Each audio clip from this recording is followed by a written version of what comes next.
Hello everyone, this is the part 2 of 3D geometry. इस video में हम लोग वेक्टर्स पे बात करने वाले हैं। एक्चुअली ये पूरा पूरा वेक्टर्स पे बेस्ड नहीं है चैप्टर। जो हमारा 3D ज्योमेट्री में वेक्टर्स यूज़ होने वाला है, जितनी बेसिक चीज़ें वही हम इसमें डिस्कस करने वाले हैं। और वेक्टर्स चैप्टर पे दूसरा प्लेलिस्ट आएगा। इसमें हम सिर्फ उतनी ही बातें करेंगे जितना 3D ज्योमेट्री में वेक्टर्स का यूज़ है। तो रेस्ट्रिक्टेड होने वाला है, बहुत ही लिमिटेड चीज़ों के बारे में हम बात करेंगे इसमें रिगार्डिंग वेक्टर्स। ओके, सो शुरू करते हैं। ओके, तो सबसे पहले बात कर लेते हैं वेक्टर क्या है। वेक्टर एक फिजिकल क्वांटिटी है जिसका मैग्नीट्यूड डायरेक्शन दोनों होता है। ओके, और इस चैप्टर में हम लोग एज्यूम करके चलेंगे कि वेक्टर एक एरो है, सिंपली एन एरो। ठीक है, तो एरो के पास क्या होता है? एरो के पास एक डायरेक्शन होता है, एक तरफ पॉइंट कर रहा होगा और दूसरा उस एरो की एक लेंथ होगी, राइट। जैसे आप यहाँ पे देख सकते हो स्क्रीन पे कि ये जो पॉइंट ए है वो एरो का टेल है और ये जो पॉइंट बी है वो एरो का हेड है, राइट। सो जिस तरफ डायरेक्ट कर रहा होता है वो हेड वाला पोर्शन होता है, और जो जहाँ से शुरू होता है, ओरिजिनेट होता है आपका वेक्टर, उसको हम लोग टेल बोलते हैं। और जो नेमिंग की जाती है, या तो आप कोई भी नाम रख दो, जैसे यहाँ पे वी वेक्टर लिखा हुआ है। ओके, वी वेक्टर लिखा हुआ है, इसका नाम वी वेक्टर है, या फिर आप ए बी वेक्टर बोल सकते हो। और ए बी वेक्टर हमने कैसे लिखा? ए बी में जो पहला वाला लेटर ए है वो हमेशा टेल को रिप्रेजेंट करेगा, और जो बी लिखा हुआ है दूसरा वाला लेटर वो हमेशा हेड को रिप्रेजेंट करेगा। तो इस वेक्टर का डायरेक्शन ए टू बी है, इसलिए इसका नाम ए बी वेक्टर लिखा गया है। अगर हम बी ए वेक्टर बोलते तो वो बिल्कुल ऑपोजिट हो जाता, बी से शुरू होता और ए की तरफ जाता। That would have been your B A vector, right. Fine. Okay, अब ये जो लेंथ है, ये जो आपको दिख रहा है ए से बी के बीच का जो डिस्टेंस है, यही हो जाएगा वेक्टर का आपका मैग्नीट्यूड। ओके, मतलब कितना लंबा एरो है that will define the magnitude. छोटा होगा तो मैग्नीट्यूड कम होगा, एरो लंबा होगा तो मैग्नीट्यूड ज़्यादा होगा। और डायरेक्शन आप देख ही रहे हो, A to B, from tail to head, जिस तरफ एरो पॉइंट कर रहा होगा वो आपका वेक्टर का डायरेक्शन हो जाएगा। तो ये तो फिजिकल अपीयरेंस पे या विजुअलाइजेशन पे हो गया। कैलकुलेशन कैसे करते हैं इनकी हम वो भी आगे देखने वाले हैं।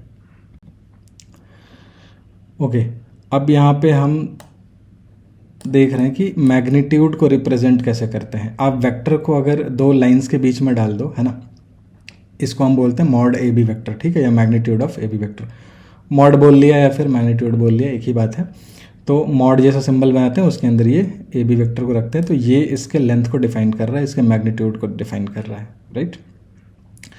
और यूनिट वेक्टर क्या होता है? वो वेक्टर जो इसी के पैरेलल होगा लेकिन जिसका मैग्नीट्यूड 1 यूनिट होगा, हम उसको यूनिट वेक्टर बोलेंगे। ओके, नाम से ही पता लग रहा है, यूनिट वेक्टर मतलब जिसका मैग्नीट्यूड 1 यूनिट हो, ठीक है। कोई भी वेक्टर जिसका मैग्नीट्यूड 1 यूनिट होता है उसको हम यूनिट वेक्टर बोलते हैं, राइट। ओके, और यूनिट वेक्टर हम निकालते कैसे हैं? आप जिस वेक्टर का भी आपको यूनिट वेक्टर चाहिए, किसी वेक्टर के यूनिट वेक्टर का मतलब क्या हुआ कि उसी वेक्टर के डायरेक्शन में एक वेक्टर हो, ओके, लेकिन उसका मैग्नीट्यूड 1 यूनिट हो। तो आपको क्या करना होता है, उस वेक्टर को उसी वेक्टर के मैग्नीट्यूड से डिवाइड कर देना होता है, तो आपको एक यूनिट वेक्टर मिल जाएगा उस वेक्टर के अलोंग। जैसे मान लिया यहाँ पे कि ये वेक्टर है, आपको इसका यूनिट वेक्टर निकालना है, मतलब आपको ये वेक्टर चाहिए, ये ब्लू वाला, जिसका मैग्नीट्यूड 1 यूनिट है लेकिन डायरेक्शन वही है। तो आप ये जो रेड वाला वेक्टर है, इस वेक्टर को इसके मैग्नीट्यूड से डिवाइड कर दोगे तो ये आपको ब्लू वाला वेक्टर मिल जाएगा यहाँ पे, राइट। सो ये तो बहुत छोटी सी चीज़ है, maximum of you may be knowing this already, right. चलिए, यहाँ पे हमने दिखा रखा है कि ये ए बी वेक्टर है और ये ए बी कैप है। ओके, एक ऐसे हैट टाइप का बना देते हैं इसके ऊपर में, यूनिट वेक्टर के ऊपर हमेशा ऐसे हैट लगा रहेगा, ऐसे लाइन नहीं लगी रहेगी। मतलब ये एक तरीका है रिप्रेजेंट करने का कि आप यूनिट वेक्टर को कैसे रिप्रेजेंट कर सकते हो। दोनों में डिफरेंस क्या है? डायरेक्शन तो सेम है, बस मैग्नीट्यूड इसका 1 यूनिट और इसका मैग्नीट्यूड कुछ भी हो सकता है ऊपर वाले का, right. So unit vector has a magnitude of 1 unit, right. Okay, अब हम बात कर लेते हैं जो हमारे कोऑर्डिनेट एक्सेस है तीनों, उन तीनों एक्सेस को हम किन यूनिट वेक्टर से रिप्रेजेंट कर सकते हैं। यूनिट वेक्टर से रिप्रेजेंट करने का मतलब हुआ कि उस डायरेक्शन में कौन सा वेक्टर यूनिट वेक्टर होगा, राइट। तो जो एक्स एक्सिस होता है आपका, जो पॉजिटिव एक्स एक्सिस साइड है, उसको हम आई कैप से डिनोट करते हैं, राइट। आई कैप एक यूनिट वेक्टर है, ओके। ये जो ऊपर ऐसे हेड टाइप का लगा हुआ है इसको हम कैप बोलते हैं। आई कैप एक यूनिट वेक्टर है इन the direction of x axis.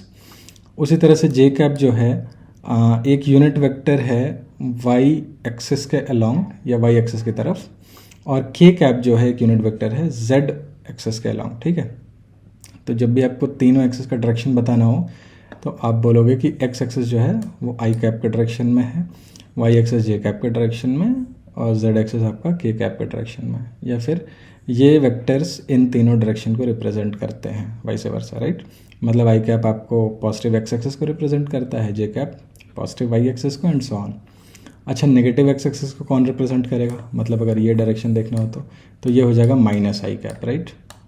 अगर आपको किसी वेक्टर की डायरेक्शन चेंज करनी है तो आप सिंपली एक नेगेटिव साइन ऐड कर दो, ओके।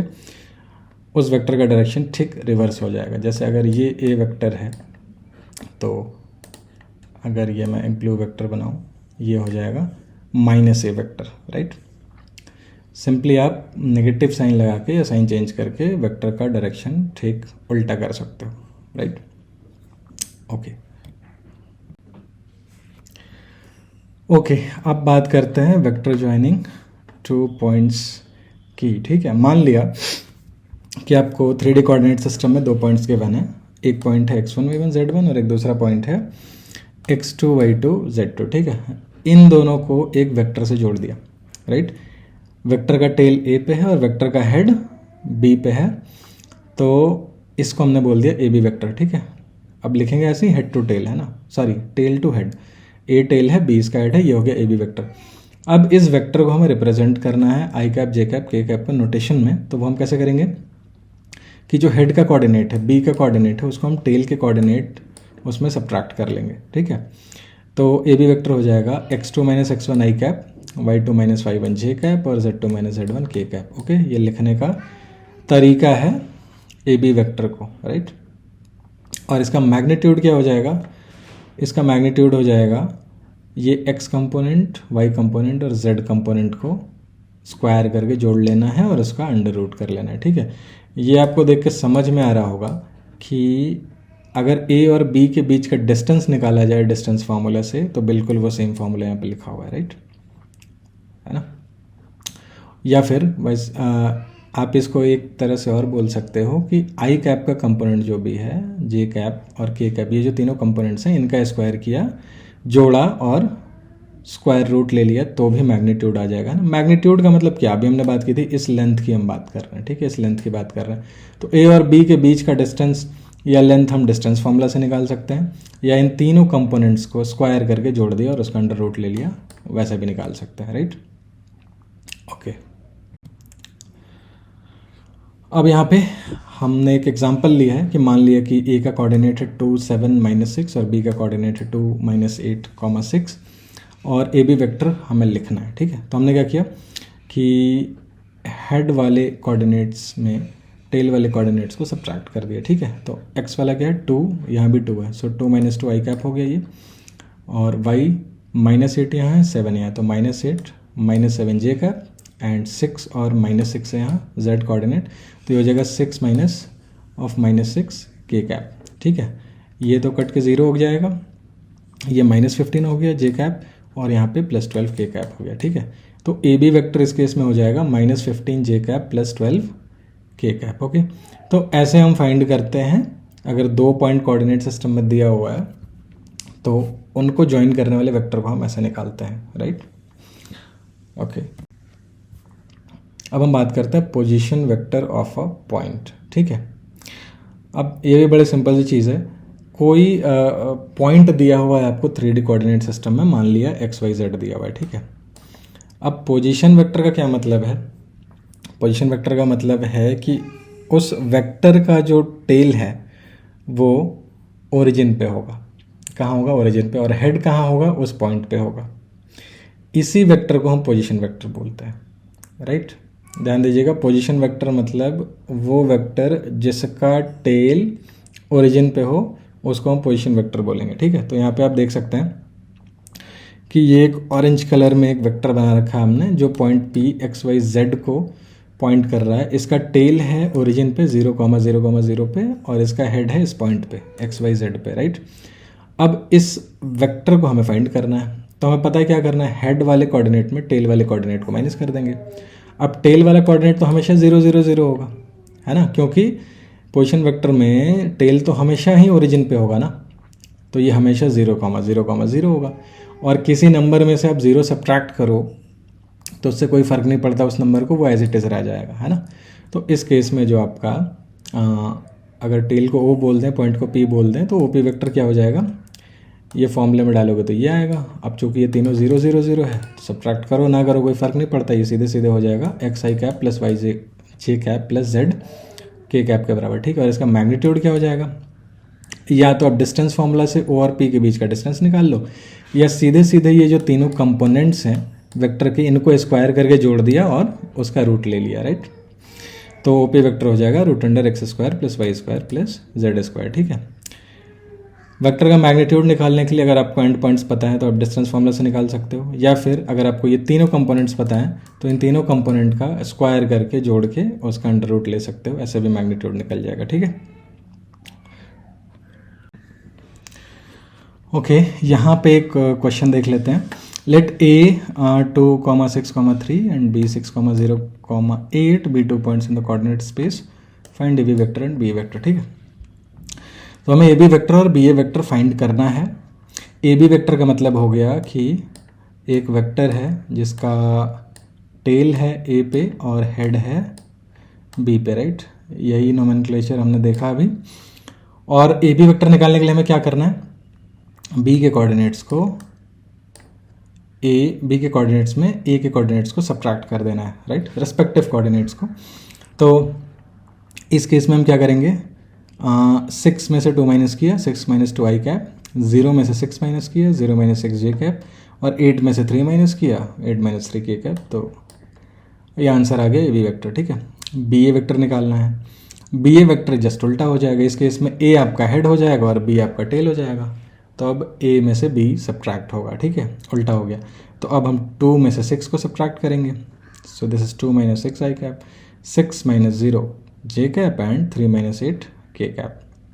ठीक है, तो ये आ गया -4 आई कैप प्लस 6 जे कैप -5 के कैप, राइट। अब मैंने एक चीज़ और बताई थी कि ए बी वेक्टर और बी वेक्टर में क्या अंतर होगा, इनके तो बीच में डायरेक्शन का ही अंतर है ना। तो अगर ठीक आपको रिवर्स डायरेक्शन चाहिए किसी वेक्टर का, तो आप उसमें नेगेटिव साइन लगा दो, ठीक है, -1 से मल्टीप्लाई कर दो पूरे में तो आ जाएगा। ठीक है, अब आप ध्यान से देख सकते हो ए बी वेक्टर और बी ए वेक्टर में सिर्फ और सिर्फ एक -1 के मल्टीप्लिकेशन का डिफरेंस है, सबका साइन देख लो अलग अलग है। मतलब ए बी वेक्टर में अगर -1 से मल्टीप्लाई करें तो ये -4 आई कैप बन जाएगा, ये +6 जे कैप बन जाएगा और ये -5 के कैप बन जाएगा। ठीक है, सो आपका बी ए वेक्टर ऐसे भी आ जाता, ए बी वेक्टर में -1 से ओवरऑल मल्टीप्लाई कर देते तो। ठीक है, ओके, अब हमें पोजीशन वेक्टर फाइंड करना है पॉइंट ए का, जो कि है 2,6,3 और इसका मैग्नीट्यूड भी बताना है। अब किसी वेक्टर का पोजीशन वेक्टर का क्या मतलब है कि उसका जो टेल है वो हमेशा ओरिजिन पे रहेगा।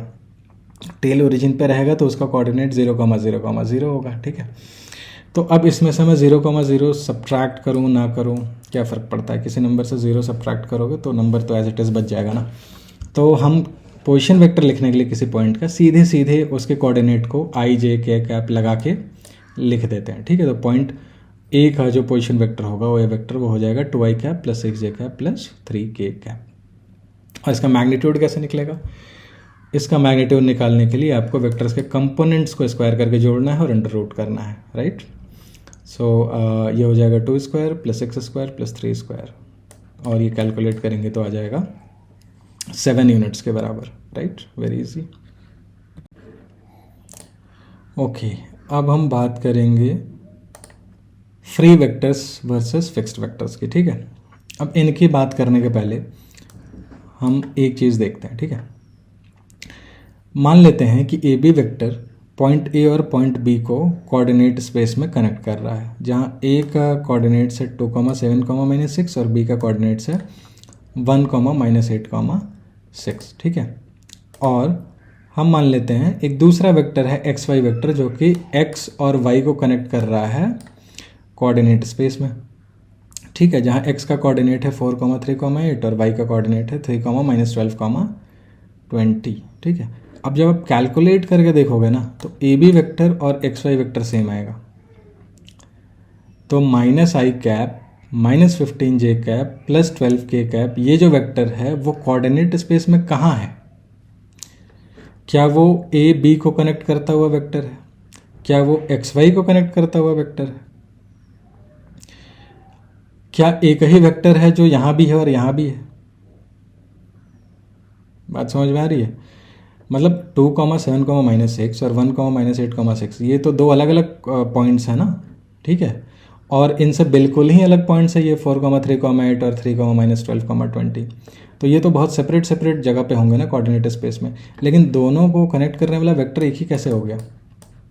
ठीक है, दोनों वेक्टर्स को एक्चुअल में एक ही वेक्टर रिप्रेजेंट कर रहा है, ठीक है। ये होते हैं फ्री वेक्टर्स, ठीक है, ये होते हैं फ्री वेक्टर्स। मतलब आप एक वेक्टर को उसका डायरेक्शन चेंज किए बिना, डायरेक्शन और मैग्नीट्यूड चेंज किए बिना एक जगह से उठा के दूसरी जगह स्पेस में कहीं भी रख सकते हो। इससे उस वेक्टर पे या उस वेक्टर के इफेक्ट्स पे कोई फ़र्क नहीं पड़ता, राइट। तो फ्री वेक्टर वो होते हैं जिस वेक्टर को आप उठा के एक जगह से दूसरी जगह पे कोऑर्डिनेट स्पेस में रख सकते हो, वो उनको हम बोलेंगे फ्री वेक्टर। शर्त यही है कि उनका मैग्नीट्यूड और डायरेक्शन चेंज नहीं होना चाहिए, ठीक है। उसको कहीं से भी उठाइए उसी डायरेक्शन में, मतलब उसका अलाइनमेंट वही होना चाहिए, आप उसको उठा के कहीं भी रख दो चल जाएगा, है ना। तो ये हो गए आपके फ्री वेक्टर्स। फिक्स्ड वेक्टर क्या होते हैं? जिनको अगर हम डिस्टर्ब करेंगे उनका पोजीशन चेंज करते हैं। इस केस में भी हम मैग्नीट्यूड डायरेक्शन सेम रख रहे हैं, बट स्टिल अगर हम उनका पोजीशन चेंज कर दें तो उनका इफेक्ट बदल जाता है, ठीक है। अब एक सिंपल सा एग्जांपल है कि मान लिया यहाँ पे कोई हिंज है और ये एक रॉड है ना। अब यहाँ कोई फोर्स लगेगा तो इसकी वजह से जो टॉर्क आएगा वो इस डिस्टेंस पे डिपेंड करेगा, है ना, कि ये हिंज से कितनी दूरी पे है। लेकिन अगर इसी वेक्टर को, इसी फोर्स वाले वेक्टर को मैं उठा के यहाँ रख दूँ तो अभी टॉर्क बदल जाएगा। तो मतलब ये जो फोर्स वाला वेक्टर है ना, ये एक फिक्स्ड वेक्टर है इस केस में। इसको आप उठा के एक जगह से दूसरी जगह रख रहे हो तो इसका इफेक्ट बदल रहा है, ठीक है। अब एक दूसरा एग्जांपल देखते हैं कि ये एक सरफेस है, मान लिया ये एक सरफेस है, राइट। यहाँ पे एक ब्लॉक रखा हुआ है एक फ्रिक्शनलेस सरफेस पे और हमने एक फोर्स यहाँ लगाया तो इसका मास कुछ मान लिया m है। इसकी वजह से जो एक्सेलरेशन आएगा और इसी फोर्स को अगर हम थोड़ा सा ऊपर लगा दें, यहाँ लगाएं थोड़ा सा, है ना, मतलब इसका पोजीशन चेंज कर दिया हमने, तो भी इसकी वजह से जो एक्सेलरेशन होगा तो इसमें हम डिफरेंस नहीं करते। अगर आपने फिजिक्स में पढ़ा हो तो सिंपली आप फोर्स को क्या लिखोगे, मास इनटू एक्सेलरेशन लिखोगे। इसमें ये नहीं देखते कि ये एग्जैक्टली जो फोर्स है वो इस वर्टिकली कितना ऊपर लग रहा है ग्राउंड से, है ना। इस केस में हम उसको नहीं कंसिडर करते हैं, मान के चलते हैं कि ठीक है, इस केस में जो इफेक्ट है वो तो इसका एक्सेलरेशन होने वाला है इस डायरेक्शन में, और वो फोर्स यहाँ लगा लो या थोड़ा ऊपर नीचे लगा लो एक ही होगा, ठीक है। तो यहाँ वो इफेक्ट नहीं आ रहा फोर्स को क्या बोलते हैं, इसके पोजीशन को चेंज करने की वजह से, बट यहाँ पे टॉर्क के केस में आ रहा है ना। तो कई बार आप वेक्टर्स को इधर से उधर करते हो तो इफेक्ट चेंज हो सकता है उसका, अदरवाइज नहीं भी हो सकता है कई केस में, है ना। और इस चैप्टर में जो हम पढ़ने वाले हैं 3D ज्योमेट्री में, है ना, not in vectors, in 3D geometry, हम फ्री वेक्टर्स पढ़ने वाले हैं, ठीक है। फिक्स्ड वेक्टर्स भी होते हैं, उसकी हम बात करेंगे वेक्टर्स जब चैप्टर पढ़ेंगे तब, कि उनको कैसे डील करना। बट जहाँ तक 3D ज्योमेट्री की बात है, हमारे सारे के सारे वेक्टर्स फ्री वेक्टर होंगे, ठीक है, ध्यान में रखिएगा। सारे वेक्टर्स फ्री वेक्टर होंगे और हम किसी भी वेक्टर को उठा के कहीं भी रख सकते हैं, उसको सेम माना जाएगा, अलग अलग नहीं माना जाएगा, राइट। जैसे यहाँ पे ए बी वेक्टर और एक्स वाई वेक्टर सेम हो गया, जबकि ये दो बिल्कुल ही डिफरेंट पेयर ऑफ पॉइंट्स को ज्वाइन कर रहे हैं कोऑर्डिनेट स्पेस में, बट स्टिल इनका रिप्रेजेंटेशन सेम है, दोनों वेक्टर्स एक ही तरह के दिख रहे हैं, राइट। तो इस चैप्टर में फिर से मैं बता दे रहा हूँ, फ्री वेक्टर्स पे ही बात करेंगे। जो भी वेक्टर आपको दिखेगा आप ये ज्यूम करके चलोगे वो फ्री वेक्टर है, उसको आप उठा के एक जगह से दूसरी जगह रख सकते हो, उससे कोई फ़र्क नहीं पड़ता है, कैलकुलेशन पे, इफेक्ट पे किसी तरह का कोई फ़र्क नहीं पड़ने वाला है, और इस चीज़ को हम बहुत यूज़ भी करने वाले हैं, तो ये चीज़ ध्यान में रखिएगा, राइट। ओके, अब यहाँ पे थोड़ा फॉर्मली हम बात कर लेते हैं दोनों में डिफरेंस क्या है। तो जिनका इफ़ेक्ट नहीं बदलता है, जिन वेक्टर्स का इफ़ेक्ट नहीं बदले उनको इधर उधर करने पे कोऑर्डिनेट स्पेस में, है ना, उनको हम फ्री वेक्टर बोलेंगे। जिनकी वजह से इफ़ेक्ट में चेंज आता है, अगर उनको हम उनकी पोजीशन को चेंज करें तो उनको हम फिक्स्ड वेक्टर बोलेंगे। ओके, बस शर्त यही है कि इनका मैग्नीट्यूड और डायरेक्शन नहीं चेंज करना। मतलब आप किसी चीज़ को उठाइए और एज इट इज़ कहीं और रख दीजिए, है ना, उसको घुमाइए नहीं, राइट, उसको लेंथ में चेंज मत करिए, है ना। तो ये हो गया मैग्नीट्यूड डायरेक्शन को इंटैक्ट रखना, ठीक है। मैग्नीट्यूड डायरेक्शन छेड़ेंगे नहीं, बट स्पेस में कहीं भी उठा के रख सकते हैं, that is your free vector, अगर इफेक्ट नहीं चेंज कर रहा है वो तो। और अगर वेक्टर को उठा के रखने पे दूसरी जगह उसका इफेक्ट बदल जाता है, that is a fixed vector. हमें फिक्स्ड वेक्टर से कोई मतलब नहीं है, हमें इस चैप्टर में सिर्फ फ्री वेक्टर देखना है। मतलब हम अपने किसी भी वेक्टर को उठा के कहीं से कहीं रख सकते हैं, मैग्नीट्यूड डायरेक्शन को चेंज नहीं करना है बस, ठीक है। ओके, तो ये हो गई फ्री वेक्टर्स की बात, और इस कॉन्सेप्ट को, इस चीज़ को हम बहुत ज़्यादा एक्सप्लॉइट करने वाले हैं इस चैप्टर में, राइट। अब बात कर लेते हैं angle between two vectors. Okay, तो एंगल कैसे निकलता है। यहाँ पे दो वेक्टर दिया हुआ है, एक रेड कलर का है, एक ब्लू कलर का है, ठीक है। अब इन दोनों वेक्टर के बीच का एंगल निकालने के लिए हमें क्या करना होगा कि या तो इन दोनों के हेड को जोड़ देना होगा या इन दोनों के टेल को जोड़ देना होगा। इनका ओरिएंटेशन नहीं चेंज करना है, इनका डायरेक्शन नहीं चेंज करना है। बस हम ये कर सकते हैं कि ये रेड वाले वेक्टर को उठा के यहाँ रख दें, ठीक है। मैं इसको रेड में बना लेता हूँ, ये यहाँ रख दें तो ऐसा एंगल मिल जाएगा, या फिर ये ग्रीन वाले वेक्टर को उठा के यहाँ रख दें, ठीक है, यहाँ पे, तो ये एंगल हो जाएगा। मतलब हेड टू हेड जोड़ लिया उनके बीच का एंगल, या फिर टेल टू टेल जोड़ लिया उनके बीच का एंगल, है ना, दोनों सेम एंगल देंगे। दोनों वेक्टर का हेड जोड़ दीजिए या दोनों वेक्टर का टेल जोड़ दीजिए, आपका एंगल आ जाएगा वेक्टर के बीच में, है ना। अभी यहाँ पे देखिए, हमने दोनों के हेड को जोड़ दिया, ये एंगल आ गया थीटा। हमने दोनों के टेल को जोड़ दिया, ये एंगल आ गया थीटा, है ना। दोनों का हेड जुड़ेगा या दोनों का टेल जुड़ेगा, जो भी एक्यूट एंगल आएगा, एक्यूट नहीं बोल सकते, जो भी छोटा वाला एंगल आएगा वो आपका हो जाएगा दोनों वेक्टर के बीच का एंगल। बात समझ में आ रही है, क्योंकि एक एंगल तो ये भी है यहाँ पे, ये भी तो एक एंगल है, बट हम छोटे वाले एंगल को कंसिडर करेंगे। यहाँ पे ये भी एक एंगल है, तो जो हमें जो छोटा एंगल मिलेगा वो हमारा एंगल हो जाएगा दो वेक्टर्स के बीच का। ओके, अब हम बात कर लेते हैं प्रोजेक्शन की, कि किसी वेक्टर का प्रोजेक्शन किसी दूसरे लाइन या वेक्टर पे निकलेगा कैसे। तो निकालेंगे बाद में, पहले समझ लें प्रोजेक्शन है क्या। जैसे कि ये एक वेक्टर है, ठीक है, ये ए वेक्टर है। अब हमने क्या किया, इसके टेल से इस लाइन एल पे एक परपेंडिकुलर ड्रॉप किया, और इसके हेड से भी एक परपेंडिकुलर ड्रॉप किया लाइन एल पे। तो ये जो लेंथ ए भी आया ना, यही प्रोजेक्शन है ए वेक्टर का इस लाइन एल पे। ओके, अब ये कन्फिग्रेशन बदल भी सकता है, यहाँ मान लिया, ठीक है। अब लाइन को हम यहाँ पे लेके आए, अब क्या प्रोजेक्शन हो जाएगा, अगेन वही काम करना है। टेल से एक परपेंडिकुलर डाला लाइन पे, हेड से भी एक परपेंडिकुलर डाला, और ये जो दोनों फुट ऑफ परपेंडिकुलर के बीच का डिस्टेंस है, ये हो गया ए वेक्टर का प्रोजेक्शन इस लाइन पे, ठीक है। ये लाइन नहीं है, इस केस में वेक्टर लिया हुआ है हमने, बट ठीक है, कॉन्सेप्ट तो वही है ना। ये एक वेक्टर ए भी है, तो उस पर जो प्रोजेक्शन निकला है ए वेक्टर का, वो भी यही डिस्टेंस आएगा, ठीक है। अब लाइन और वेक्टर उससे फ़र्क नहीं पड़ता है ना, हम इस डिस्टेंस की बात कर रहे हैं एक्चुअली। यहाँ देखिए, अब ये एक वेक्टर है या लाइन है, जो भी बोल लीजिए, ग्रीन वाला, और ये है आपका ए वेक्टर रेड वाला। अब इससे प्रोजेक्शन कैसे निकलेगा, अगेन सेम कॉन्सेप्ट। आपको क्या करना है, इसके टेल से इस लाइन या वेक्टर पे एक परपेंडिकुलर ड्रॉप करना है, इसके हेड से भी एक परपेंडिकुलर ड्रॉप करना है।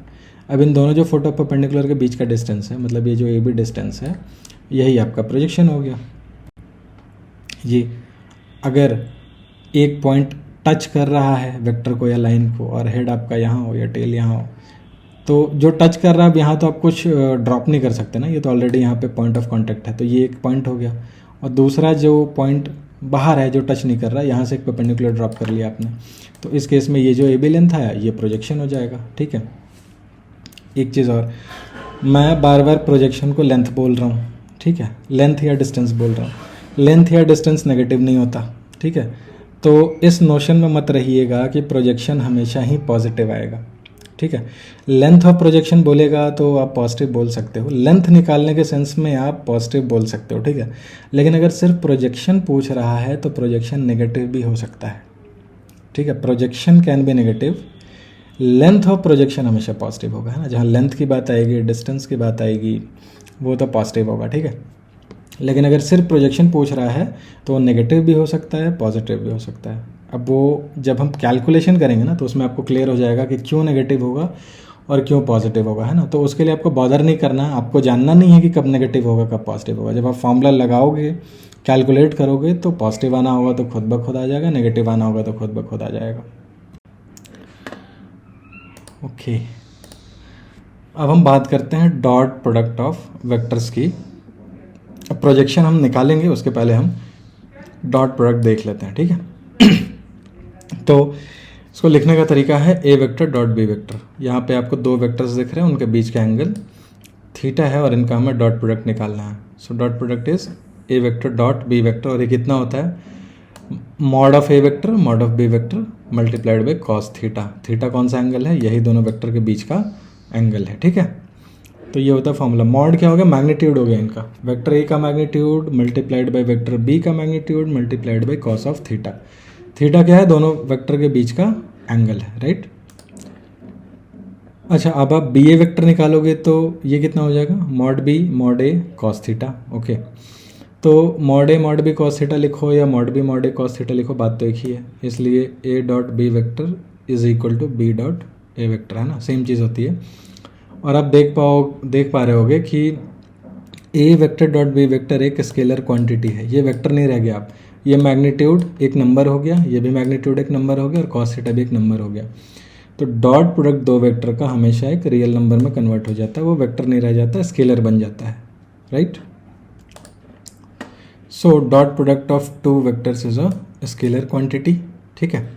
अच्छा, दूसरा पॉइंट है जो सबसे ज़्यादा इम्पॉर्टेंट पॉइंट है, और इस 3D ज्योमेट्री में जो डॉट प्रोडक्ट का यूज़ है वो शायद यही है कि if dot product of two non zero vectors is zero then they are at right angles to each other. तो इस चैप्टर में आपको वेक्टर्स के बीच का जो एंगल है, आपको सिर्फ या तो ये चेक करने की ज़रूरत पड़ेगी कि क्या वो 90 डिग्री पे है, या ये चेक करने की ज़रूरत पड़ेगी कि वो 0 डिग्री पे है, मतलब पैरेलल है या नहीं, राइट। तो आप कैसे पता करोगे कि दो वेक्टर्स राइट एंगल पे हैं, ठीक है। राइट एंगल पे होंगे तो थीटा 90 डिग्री हो जाएगा, थीटा जब 90 होगा तो कॉस थीटा 0 हो जाएगा, ठीक है। तो ये पूरा प्रोडक्ट 0 बन जाएगा। तो अगर दो नॉन ज़ीरो वेक्टर्स हैं, नॉन ज़ीरो मतलब हो गया कि उनका मैग्नीट्यूड कुछ ना कुछ है, मॉड ए मॉड बी 0 नहीं है, कुछ न्यूमेरिकल वैल्यू होना चाहिए, ठीक है।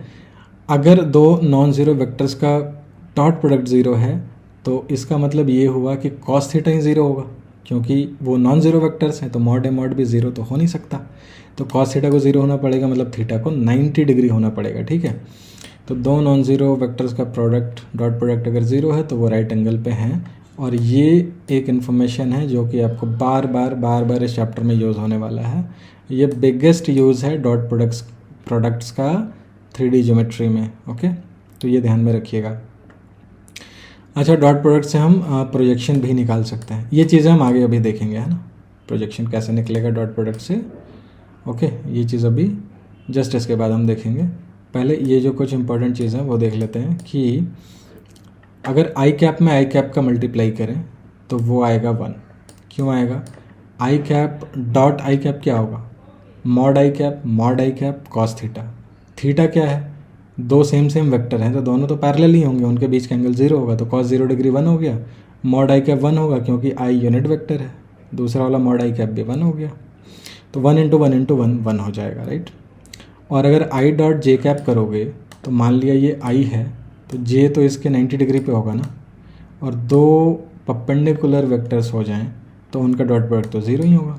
तो आई जे के में कोई भी दो आप उठा लो, क्योंकि ये तीनों तो एक दूसरे से राइट एंगल पे होते हैं, तो इनका डॉट प्रोडक्ट हमेशा 0 आएगा, है ना। इनको हम कैलकुलेशन से भी आगे देख सकते हैं। जैसे आई डॉट आई है तो मॉड आई कॉस 0 डिग्री 1 1 1, यह हो जाएगा 1। आई डॉट जे है, तो mod I mod J cos 90 degree, तो 1.1.0 ये हो गया 0 के बराबर, ठीक है। तो ये स्टैंडर्ड रिजल्ट्स हैं जो डॉट प्रोडक्ट में यूज़ होंगे। आपको दो वेक्टर्स का जब आप डॉट प्रोडक्ट लोगे तो ये डायरेक्टली रिजल्ट्स यूज़ होने वाले हैं, इसको ध्यान में रखना है। ओके, अब हम बात कर रहे थे कि भाई प्रोजेक्शन कैसे निकलेगा डॉट प्रोडक्ट से, ठीक है। तो यहाँ पे हमने एक कन्फिग्रेशन ले लिया है और हम यहाँ पे बी वेक्टर का प्रोजेक्शन इस ब्लू लाइन पे या ब्लू वेक्टर पे निकालना चाहते हैं, ठीक है।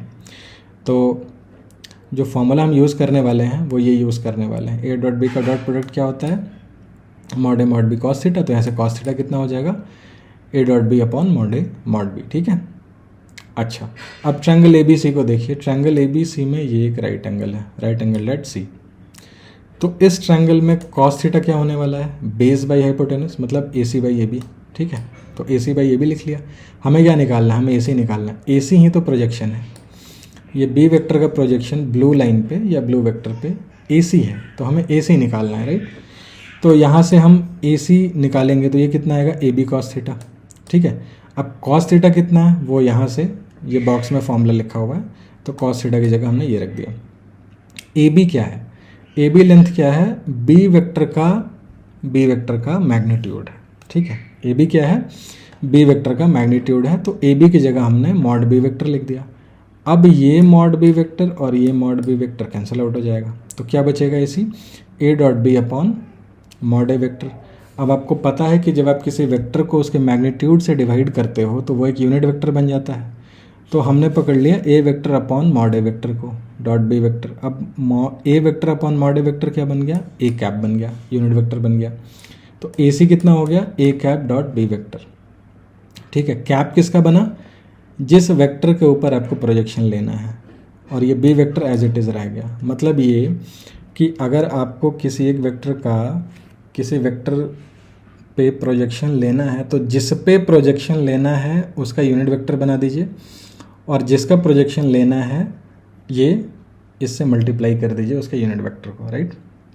जिस पे प्रोजेक्शन लेना है उसका यूनिट वेक्टर, और जो आपको ओरिजिनल वेक्टर है जिसका प्रोजेक्शन लेना है वो, इन दोनों का डॉट प्रोडक्ट कर दीजिए, प्रोजेक्शन आ जाएगा, राइट। तो ये हो गया हमारा प्रोजेक्शन, ठीक है। यहाँ पे आप देख सकते हो कि ए बी वेक्टर को हमने ए वेक्टर से रिप्रेजेंट किया यहाँ पे, और ये ए सी वेक्टर जो है, ये जो ब्लू वाला वेक्टर है इसको हमने बी वेक्टर बोल दिया, ठीक है। तो अगर ए वेक्टर का प्रोजेक्शन बी वेक्टर पे लेना है तो हम क्या करेंगे, जिस पे लेना है उसका कैप ले लिया। जैसे बी वेक्टर का प्रोजेक्शन लेना है तो बी का कैप ले लिया, और जिस वेक्टर का लेना है उसको उससे मल्टीप्लाई कर लिया, ठीक है। तो जिस वेक्टर का प्रोजेक्शन लेना है वो उसका डॉट लेना है किससे, जिस पे लेना है उसके यूनिट वेक्टर से, ठीक है। Projection of A vector on another vector is equal to the dot product of A vector and the unit vector of another vector, ठीक है। ये तो वेक्टर पे वेक्टर का हो गया।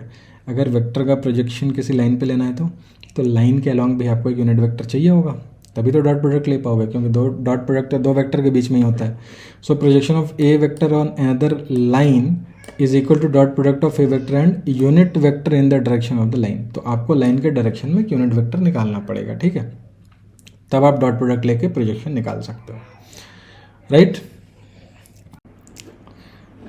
Okay, so question number 3, let a vector equals 2i cap plus 6j cap plus 3k cap and b vector equals 4i cap minus 6j cap plus 5k cap. Find a dot b vector, also find projection of a vector on b vector and projection of b vector on a vector, ठीक है। तो हमें इसमें तीन चीज़ें find करनी है, दो वेक्टर गिवन है हमें a डॉट b निकालना है, और a का प्रोजेक्शन b पे और b का प्रोजेक्शन a पे निकालना है, ठीक है। तो एक एक करके देखते हैं। ये हो गया हमारा ए वेक्टर बी वेक्टर, दोनों का डॉट प्रोडक्ट लेना है। तो यहाँ पे हमने ए डॉट बी किया, दोनों की वैल्यूज़ डाली, और हमें मालूम है कि आई डॉट आई तो 1 हो जाएगा, बट आई डॉट जे 0 हो जाएगा, आई डॉट के भी 0 हो जाएगा। मतलब अगर आप 2i कैप को इस ब्रैकेट में तीनों टर्म से मल्टीप्लाई करोगे तो जे कैप और के कैप वाला पार्ट जब मल्टीप्लाई करोगे तो वो 0 हो जाएगा, because I cap J cap दोनों राइट एंगल पे हैं, आई कैप और के कैप भी राइट एंगल पे है। अभी हमने पीछे डिस्कस किया था कि डॉट प्रोडक्ट में आई का डॉट आई के साथ ही एग्जिस्ट करेगा, 1 आएगा, आई का जे के साथ या के साथ 0 आएगा, ठीक है। तो हमें सिर्फ सेम वाला मल्टीप्लाई करना है, जैसे आई को आई के साथ, जे को जे के साथ, के को के साथ, बाकी सब 0 हो जाएगा, तो अननेसेसरीली इवैल्यूएट करने की ज़रूरत नहीं है उसको। तो आई को आई के साथ किया, 2 इंटू 4 8 हो गया, 6 मल्टीप्लाइड बाई -6 वो -36 हो जाएगा, और ये आपका 3 मल्टीप्लाइड बाई 5 ये हो जाएगा आपका +15। इवेल्युएट किया, ये आ गया -13 के बराबर, राइट। तो ये हो गया A डॉट बी, है ना। अब हमको निकालना है प्रोजेक्शन A का B पे और B वेक्टर का A वेक्टर पे प्रोजेक्शन निकालना है। तो सबसे पहले हमने क्या किया कि A का मैग्नीट्यूड निकाल लिया। A का मैग्नीट्यूड कैसे निकलेगा, इसके कंपोनेंट्स को स्क्वायर करके जोड़ा और अंडर रूट ले लिया, ठीक है। तो ये आ गया 7 के बराबर। A कैप निकाला, A कैप हो जाएगा A vector divided by A का मैग्नीट्यूड, मतलब 2i cap plus 6j cap plus 3k cap upon 7 इसका मैग्नीट्यूड हमने निकाला है, ओके। अब हम निकाल रहे हैं B वेक्टर का प्रोजेक्शन A पे। तो हमें क्या निकालना है, B vector dot A cap, जिस पे प्रोजेक्शन निकालना है उसका यूनिट वेक्टर लेते हैं, ठीक है। और A कैप हमने यहाँ ऊपर निकाल रखा है। तो अब हमने इन दोनों वेक्टर को मल्टीप्लाई कर दिया, राइट। तो इन दोनों को मल्टीप्लाई करेंगे तो यहाँ भी हम I को I के साथ मल्टीप्लाई करेंगे, J को J के साथ और K को K के साथ, है ना। प्रोडक्ट ऐसे ही लेंगे, डॉट प्रोडक्ट, बाकी सब तो 0 हो जाएगा। तो यहाँ पे हमने ये प्रोडक्ट इवैल्यूएट किया, तो 4 मल्टीप्लाइड बाई 2/7 ये हो गया 8/7, ये -6 मल्टीप्लाइड बाई 6/7 तो ये हो जाएगा -36/7, and 5k multiplied by 3k cap upon 7 तो ये हो जाएगा 15/7, ठीक है। तो इसको हम इवैल्यूएट करेंगे तो ये आ जाएगा -13/7, है ना। अब देखिए यहाँ पे प्रोजेक्शन आ गया नेगेटिव, है ना। नेगेटिव प्रोजेक्शन क्यों आ गया, क्योंकि इनके बीच का जो एंगल होगा ना, वो जो कॉस थीटा आएगा वो एक्चुअली नेगेटिव आ रहा होगा, इस वजह से। थीटा अगर मान लिया कि 97-80 के बीच में कहीं पे है तो इस केस में नेगेटिव वैल्यू आ जाएगी, है ना। तो प्रोजेक्शन नेगेटिव भी हो सकता है। लेंथ पूछता है तो हम इसका मैग्नीट्यूड ले लेते, पॉजिटिव वैल्यू ले लेते, राइट। अच्छा, अब हम निकाल लेते हैं A का प्रोजेक्शन B पे। तो उसके लिए B पे प्रोजेक्शन निकालने के लिए हमें क्या चाहिए, B का यूनिट वेक्टर। तो पहले B का हमने निकाला मैग्नीट्यूड, वो आया √77। कैसे निकाला, ये कंपोनेंट्स का स्क्वायर किया, जोड़ दिया, अंडर रूट ले लिया, ठीक है। तो ये आ गया √77। तो यहाँ पे B कैप कितना आ जाएगा, B वेक्टर को उसके मैग्नीट्यूड से डिवाइड कर दिया। अब प्रोजेक्शन निकालने के लिए क्या करेंगे, हम A vector dot B cap करेंगे। ये मल्टीप्लाई किया हमने तो हमें रिजल्ट मिल गया ये -13/√77, ठीक है। तो ये जो प्रोजेक्शन आया A वेक्टर का B वेक्टर पे वो आ गया इतना, ठीक है। तो तीनों चीज़ें हमने फाइंड कर ली। और यहाँ पे हमने ये भी देखा कि प्रोजेक्शन नेगेटिव भी हो सकता है। जब आपसे लेंथ पूछा जाएगा या आप सिर्फ लेंथ के टर्म्स में निकालने की कोशिश कर रहे होगे तब आप पॉजिटिव निकालना, अदरवाइज जो कैलकुलेशन से आता है वो आप यूज़ कर सकते हो directly, right. Okay, question number 4, let A vector equals xi cap plus 6j cap plus 3k cap and B vector equals 4i cap minus 6j cap plus 5k cap. Find x such that A vector and B vector are perpendicular to each other, ठीक है। तो दो vector perpendicular कब होंगे, जब उनका dot product 0 होगा, ठीक है। एक चीज़ हम देख पा रहे हैं कि ये दोनों नॉन ज़ीरो वेक्टर्स हैं, इनका मैग्नीट्यूड है कुछ, ठीक है। तो इनका डॉट प्रोडक्ट अगर हम 0 कर दें तो वो तभी होगा जब cos थीटा 0 होगा, और cos थीटा तब 0 होगा जब थीटा 90 होगा, मतलब ये परपेंडिकुलर होंगे। तो हमने इनका डॉट प्रोडक्ट निकाला और उसको 0 से इक्वेट किया। तो डॉट करेंगे तो क्या आएगा, आई कैप से मल्टीप्लाई हुआ तो 4x हो जाएगा, 6 मल्टीप्लाइड बाई -6 -36 और ये हो गया 15। इवेल्यूएट किया तो x की वैल्यू आ गई 21/4। तो अगर x की जगह 21/4 होगा तो फिर ये वेक्टर और b वेक्टर आपस में परपेंडिकुलर हो जाएंगे, ओके। तो डॉट प्रोडक्ट में इतना ही, हम उतना ही पोर्शन कवर कर रहे हैं जितना हमें 3D ज्योमेट्री में ज़रूरत है। डॉट प्रोडक्ट में और भी चीज़ें हैं, क्रॉस प्रोडक्ट में भी बहुत सारी चीज़ें आएंगी और इनका कॉम्बिनेशन भी होता है, स्केलर ट्रिपल प्रोडक्ट होता है, वेक्टर ट्रिपल प्रोडक्ट होता है, बट वो सारी चीज़ें हम वेक्टर वाले चैप्टर में पढ़ेंगे। इसमें हम सिर्फ उतना ही वेक्टर का पोर्शन देख रहे हैं जो हमारे 3D ज्योमेट्री में यूज़ होने वाला है, not more than that, okay. जितना ज़रूरत है उतना ही हम इसमें डिस्कस कर रहे हैं। बाकी वेक्टर्स हम अलग से वेक्टर वाले चैप्टर में पढ़ेंगे पूरा अच्छे से डिटेल में, ओके। अब हम क्रॉस प्रोडक्ट की बात कर लेते हैं। क्रॉस में हम लिखते हैं A क्रॉस B, ठीक है। A vector cross B vector, ये होता है mod A mod B sine theta n cap, है ना। थीटा तो वही है A और B के बीच का एंगल, और n कैप डिनोट करता है कि जब हम ए क्रॉस बी करेंगे, इसका रिजल्ट एक नया वेक्टर आएगा, उस वेक्टर का जो डायरेक्शन होगा वो एन कैप डिसाइड करेगा। एन कैप जो है उस नए वेक्टर का डायरेक्शन होगा। और वो डायरेक्शन निकलता कैसे है, आप राइट हैंड थंब रूल से निकाल सकते हो या राइट हैंड रूल से निकाल सकते हो। तो जैसे यहाँ पे फिगर में देख पा रहे हो कि अगर ए क्रॉस बी लिखा है, ए क्रॉस बी लिखा है, तो आप ए की तरफ अपना ऐसे हाथ रखो और उसको कर्ल करो बी की तरफ। तो जो आपका थंब होगा, अगर राइट हैंड थंब रूल से देखें तो पहला वेक्टर जैसे ए वेक्टर क्रॉस बी वेक्टर, तो बी वेक्टर की तरफ कर्ल किया तो जो अंगूठा होगा आपका जिस डायरेक्शन में पॉइंट कर रहा होगा वो आपका ए क्रॉस बी का डायरेक्शन हो जाएगा। आप यहाँ पे भी देख सकते हो फिगर में कि ए से बी की तरफ हमने जो प्रोडक्ट लिया हुआ है ए क्रॉस बी, ठीक है। तो आप ए से बी की तरफ अगर आप कर्ल कर रहे हो अपने फिंगर्स को, तो जो थंब है वो ऊपर की तरफ आ रहा है, तो ये जो सी वेक्टर है ये ए क्रॉस बी का डायरेक्शन हो जाएगा, ठीक है। या आप राइट हैंड रूल से भी देख सकते हो कि पहले वेक्टर को अपने पॉइंटर फिंगर की तरफ रखो, दूसरे वेक्टर को अपने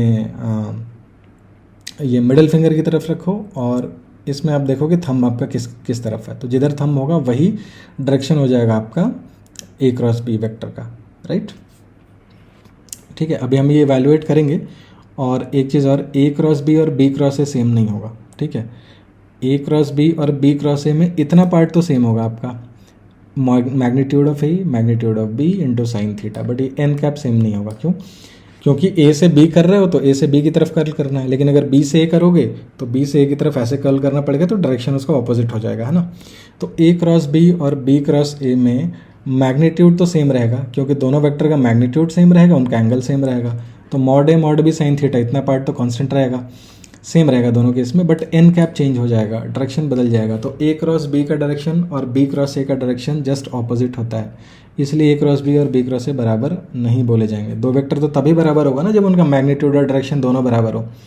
तो ए क्रॉस बी और बी क्रॉस ए में मैग्नीट्यूड तो सेम रहेगा बट डायरेक्शन ऑपोजिट हो जाता है, इसलिए दोनों बराबर नहीं होते, ठीक है। अब ए क्रॉस बी निकालने के लिए थोड़ा सा कॉम्प्लिकेटेड है, ए डॉट बी तो बहुत आसान था, डॉट प्रोडक्ट क्रॉस प्रोडक्ट थोड़ा सा कॉम्प्लिकेटेड है। यहाँ पे आपको ये चीज़ें थोड़ा सा याद रखने वाली हैं, ये याद रखना होगा, ठीक है। जैसे आई क्रॉस आई, जे क्रॉस जे और के क्रॉस के ज़ीरो होता है। क्यों होता है, एक एग्जांपल लेके यहाँ पे बताया हुआ है, ठीक है। आई क्रॉस आई क्या हो जाएगा, mod I sine zero N cap. अब इसमें जो साइन ज़ीरो है ये तो ज़ीरो हो जाएगा, अब बाकी चाहे कुछ भी है उसको ज़ीरो से मल्टीप्लाई कर देंगे तो ज़ीरो आ जाएगा।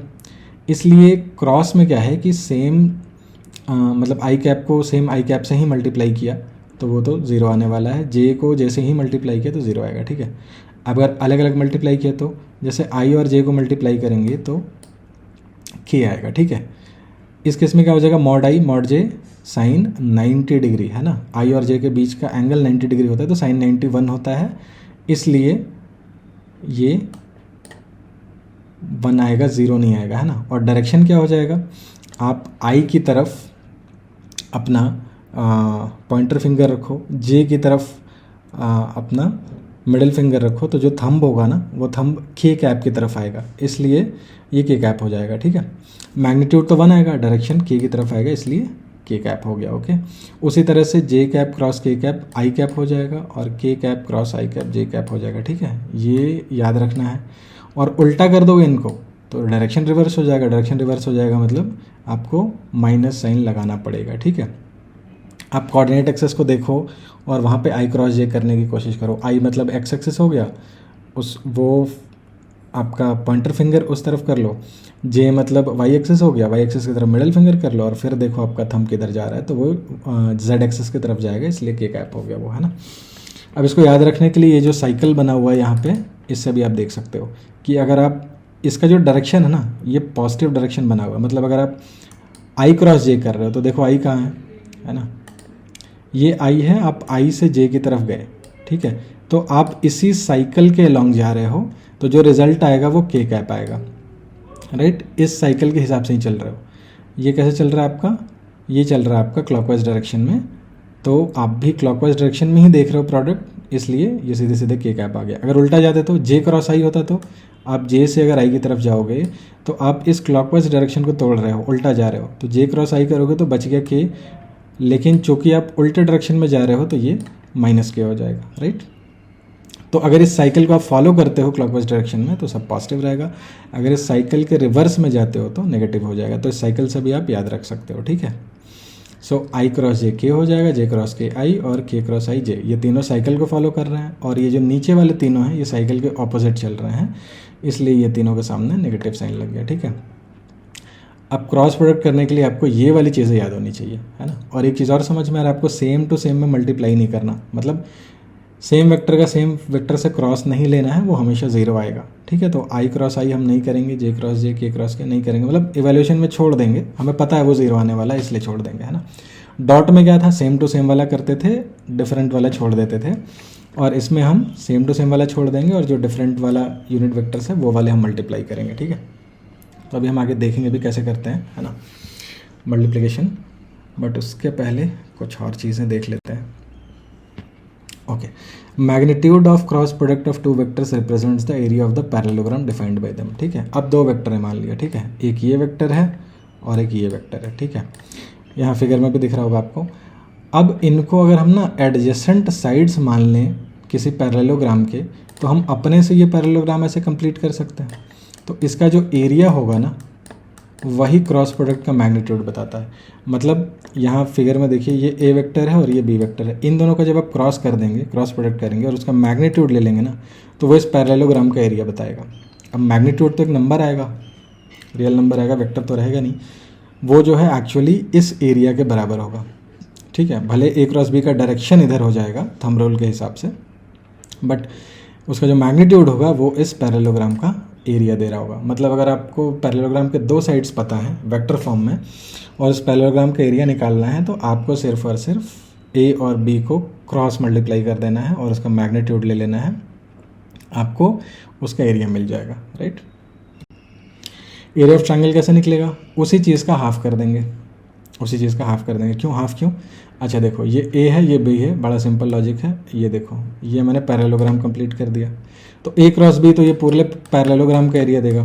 और ट्रायंगल बनाने के लिए क्या करना है, इस पैरेललोग्राम का आधा कर देना है, तो ये आधा हटा दोगे तो ये आधा बच जाएगा, इसलिए हाफ से मल्टीप्लाई कर दिया तो ट्रायंगल का एरिया आ गया, ठीक है। तो क्रॉस प्रोडक्ट जो है आप इससे पैरेललोग्राम का एरिया और ट्रायंगल का एरिया निकाल सकते हैं, ठीक है। बट 3D ज्योमेट्री में इसका यूज़ ये नहीं आने वाला है। 3D ज्योमेट्री में हमें जो यूज़ आएगा वो आएगा मेजर यूज़ दो लाइंस या दो वेक्टर्स पैरेलल है या नहीं वो देखने के लिए। जैसे हमने डॉट प्रोडक्ट में क्या बोला था, दो वेक्टर्स परपेंडिकुलर है या नहीं है वो देखने में सबसे बड़ा यूज़ आएगा डॉट प्रोडक्ट का, और दो वेक्टर्स पैरेलल है या नहीं है ये पता करने के लिए क्रॉस प्रोडक्ट यूज़ आएगा सबसे ज़्यादा। तो ये इनका जो है ना मतलब मोस्ट सिग्निफिकेंट यूज़ होने वाला है इस चैप्टर में, ठीक है। डॉट प्रोडक्ट अगर जीरो होगा दो नॉन जीरो वेक्टर्स का तो परपेंडिकुलर, और अगर क्रॉस प्रोडक्ट जीरो होगा मतलब साइन 0 डिग्री होगा तो दोनों वेक्टर पैरेलल होंगे, ठीक है। तो ये मेजर यूजेस हैं डॉट प्रोडक्ट और क्रॉस प्रोडक्ट के। ओके, तो cross product of two vectors हमने देखा। अब इनका जो मेजर यूज़ है जो हम बात कर रहे हैं कि पहला है to find a vector perpendicular to two given vectors, ठीक है। अगर आपको दो वेक्टर्स गिवन है तो उनके परपेंडिकुलर अगर कोई वेक्टर अगर आपको निकालना है तो आपको क्या करना होगा, दोनों वेक्टर्स का क्रॉस प्रोडक्ट लेना होगा। क्योंकि अभी हमने देखा राइट हैंड थंब रूल या राइट हैंड रूल के हिसाब से अगर आप दो वेक्टर का क्रॉस प्रोडक्ट लेते हो तो जो रिजल्टेंट वेक्टर आता है वो उन दोनों के परपेंडिकुलर होता है, राइट। तो जब भी आपसे किसी दो वेक्टर के परपेंडिकुलर एक वेक्टर पूछता है तो आप उन दोनों का क्रॉस प्रोडक्ट कर दोगे तो आपको एक वेक्टर मिल जाएगा जो उन दोनों के परपेंडिकुलर होगा, राइट। और दूसरी चीज़ जो ये कह रहा है कि if cross product of two non zero vectors is zero then the vectors are parallel to each other, ठीक है। जैसे हम बात कर रहे थे कि डॉट प्रोडक्ट अगर ज़ीरो होता है तो हमें ये पता लगता है कि दोनों वेक्टर परपेंडिकुलर हैं एक दूसरे से, ठीक है। और अगर क्रॉस प्रोडक्ट ज़ीरो हो जाए तो इसका मतलब ये होता है कि दोनों वेक्टर पैरेलल हैं। और ये जो दो चीज़ें यहाँ पे है और जो डॉट प्रोडक्ट में हमने बात किया था, यही दो तीन चीज़ें ना बहुत क्रूशियल हैं और एक्चुअली यही मोस्ट ऑफ द टाइम आपको यूज़ होने वाला है। मतलब अगर डॉट प्रोडक्ट और क्रॉस प्रोडक्ट का यूज़ करना है तो या तो ये पता करने के लिए करना है कि दोनों वेक्टर पैरेलल हैं या परपेंडिकुलर हैं, या फिर आपको ये पता करना है कि प्रोजेक्शन, मान लिया प्रोजेक्शन निकालना है आपको किसी वेक्टर का किसी दूसरे वेक्टर पे या लाइन पे, उसके लिए यूज़ कर सकते हैं। या फिर अगर आपको दो वेक्टर के परपेंडिकुलर कोई डायरेक्शन चाहिए तो उसके लिए हम यूज़ कर सकते हैं। ओके, तो डॉट और क्रॉस प्रोडक्ट का यूज़ बहुत ज़्यादा होने वाला है 3D ज्योमेट्री में, और यही जो 2-3 चीज़ें हैं मेन ये बार बार यूज़ में आएंगी, तो इन चीज़ों का आप ध्यान रखिएगा। ओके, तो अब उसी के बेस पे एक आध क्वेश्चंस देख लेते हैं। क्वेश्चन में हमें 2 वेक्टर दिया हुआ है, ए वेक्टर एंड बी वेक्टर। हमें क्या फाइंड करना है, एक वेक्टर जो इन दोनों वेक्टर के परपेंडिकुलर हो। तो अभी हमने देखा प्रॉपर्टी के हिसाब से ए क्रॉस बी वेक्टर जो होता है यही परपेंडिकुलर वेक्टर होता है ए और बी के। 2 वेक्टर से परपेंडिकुलर वेक्टर कौन होगा, उन दोनों का क्रॉस, ठीक है, वही उसकी डायरेक्शन होती है। तो हमने ए क्रॉस बी किया। अब ए क्रॉस बी कैसे निकाला, आई को आई से मल्टीप्लाई नहीं करना, ये 0 आएगा, ठीक है। हमने आई को किया जे से, तो 1 इंटू -6, वो तो -6 हुआ। अब आई जे मल्टीप्लाई होगा, क्या बनेगा, के बनेगा, ठीक है। हमने साइकिल देखा था ना, आई फिर जे, ठीक है, और फिर के, है ना, राइट। तो ये इसी क्लॉकवाइज साइकिल को फॉलो कर रहा है, तो आई क्रॉस जे के हो जाएगा, ठीक है। वैसे भी आप मतलब इंग्लिश के लेटर्स देखोगे तो पहले आई आता है, फिर जे आता है, फिर के आता है ना। तो अगर ये वाला साइकिल चल रहा है तो ठीक है, पॉजिटिव रहेगा, ये उल्टा चल रहा है तो नेगेटिव हो जाएगा, है ना। तो आई जे हो गया यहाँ पे -6 के कैप हो गया यहाँ पे, ठीक है। आई क्रॉस जे के हो जाएगा, फिर आई क्रॉस के क्या होगा, अब आई क्रॉस से उल्टा चल रहा है ना, आई क्रॉस के उल्टा हो गया तो माइनस जे आएगा, ठीक है। तो 1 इंटू 5 5 हुआ, लेकिन आई क्रॉस के की वजह से माइनस जे आया तो ये -5 हो गया, -5 जे कैप, ठीक है। इसका हो गया। फिर अब 6 जे कैप से मल्टीप्लाई करेंगे तो जे क्रॉस आई हो जाएगा, ये भी माइनस के हो जाएगा, तो 6 इंटू 4 -24 के कैप। फिर आगे ऐसे ही मल्टीप्लाई करते जाएंगे, जे के प्लस आई हो जाएगा, तो 6 इंटू 5 30 और ये प्लस आई कैप। फिर के का आई के साथ किया तो के आई तो सीधा साइकिल में चल रहा है तो ये पॉजिटिव हो जाएगा। 3 आई के कैप क्रॉस 4 आई कैप, ये हो जाएगा 3 4 जे 12 जे कैप, और के का जे से करेंगे तो 3 इंटू 6 -18 होगा, बट के क्रॉस जे माइनस आई होगा तो माइनस माइनस प्लस हो गया, ये हो गया +18 आई कैप, है ना। अब इसको रीअरेंज करके हमने जोड़ लिया, आई को आई के साथ, जे को जे के साथ, के को के साथ, तो रिजल्ट आया 48 आई कैप प्लस 7 जे कैप -30 के कैप, ठीक है।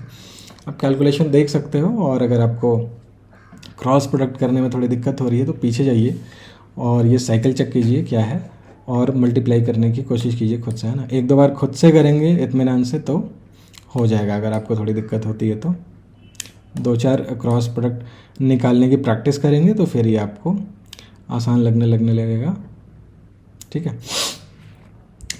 ओके, तो हमने निकाल लिया एक vector perpendicular to A vector and B vector. ये बहुत काम आने वाला है, क्योंकि ये चीज़ बहुत यूज़ होगी जब हम लाइंस और प्लेन्स पढ़ रहे होंगे, तो कि 2 वेक्टर दिए, उसके परपेंडिकुलर एक वेक्टर निकालना है, तो फिर आपको बार बार क्रॉस प्रोडक्ट करना होगा। तो थोड़ी सी प्रैक्टिस कीजिए क्रॉस प्रोडक्ट निकालने की, और इसमें आपको कन्वीनियंस होना चाहिए, है ना, क्योंकि ये बार बार किसी भी क्वेश्चन में यूज़ होगा, बार बार क्रॉस प्रोडक्ट करना होगा। तो थोड़ा सा प्रैक्टिस करके रखिए ताकि ये आपको जल्दी से आप कर पाओ, है ना। 15-20 सेकंड के अंदर आप एक क्रॉस प्रोडक्ट निकाल पाओ। क्रॉस प्रोडक्ट निकालने का एक डिटर्मिनेंट वाला भी तरीका होता है, तो वो तो मैं यहाँ पर डिस्कस नहीं कर रहा हूँ, क्योंकि ये वेक्टर वाला चैप्टर नहीं है। जो 3D में वेक्टर यूज़ होने वाला है हम बस वही देख रहे हैं, वो सारी चीज़ें हम वेक्टर वाले चैप्टर में डिस्कस करेंगे, ठीक है। आप चाहो तो अलग से उस मेथड को भी देख सकते हो। डिटर्मिनेंट में ऊपर आई जे के लिख दिया, फिर दोनों वेक्टर के कंपोनेंट्स लिख दिए, चलो बता ही देते हैं, है ना।